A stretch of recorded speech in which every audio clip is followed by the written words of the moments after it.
गटारी अमावस्या ही आषाढ महिन्यातील अमावस्या असते.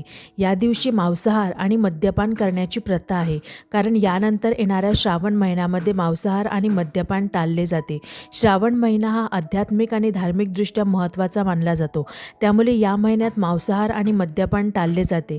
गटारी अमावस्या ही श्रावणासाठी तयारी करण्याची वेळ असते.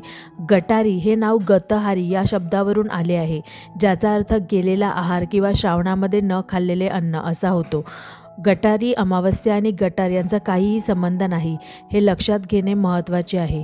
लोक कुटुंबासोबत आणि मित्रांसोबत एकत्र येऊन मांसाहारी जेवण करतात आणि मद्यपान करतात. गटारी अमावस्या ही आनंद, मौजमजा आणि खाण्यापिण्याची पर्वणी असते. श्रावण महिन्यात ही अमावस्या आध्यात्मिक महिन्याच्या आधीचा दिवस असल्याने लोक या दिवशी शेवटचा मांसाहार आणि मद्यपानाचा आनंद घेतात. गटारी अमावस्या श्रावण महिन्याच्या तयारीचा आणि उपवासाच्या दिवसांना निरोप देण्याचा दिवस आहे. काही लोकांना असा विश्वास आहे की गटारी अमावस्या पाळून आपले मन आणि शरीर शुद्ध करता येते. आषाढ अमावस्येला पितरांना नैवेद्य दाखवला जातो.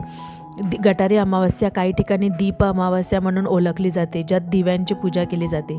थोडक्यात काय तर गटारी अमावस्या ही एक मराठी परंपरा आहे, जी आषाढ महिन्यातील अमावस्येला साजरी केली जाते. या दिवशी मांसाहार आणि मद्यपान करण्याची प्रथा आहे, कारण यानंतर येणाऱ्या श्रावण महिन्यामध्ये मांसाहार आणि मद्यपान टाळले जाते. जर तुम्हाला हा व्हिडिओ आवडला असेल तर या व्हिडिओला लाईक करा आणि असेच नवीन नवीन व्हिडिओ पाहण्यासाठी या आपली मराठी या चॅनलला नक्की सबस्क्राईब करा.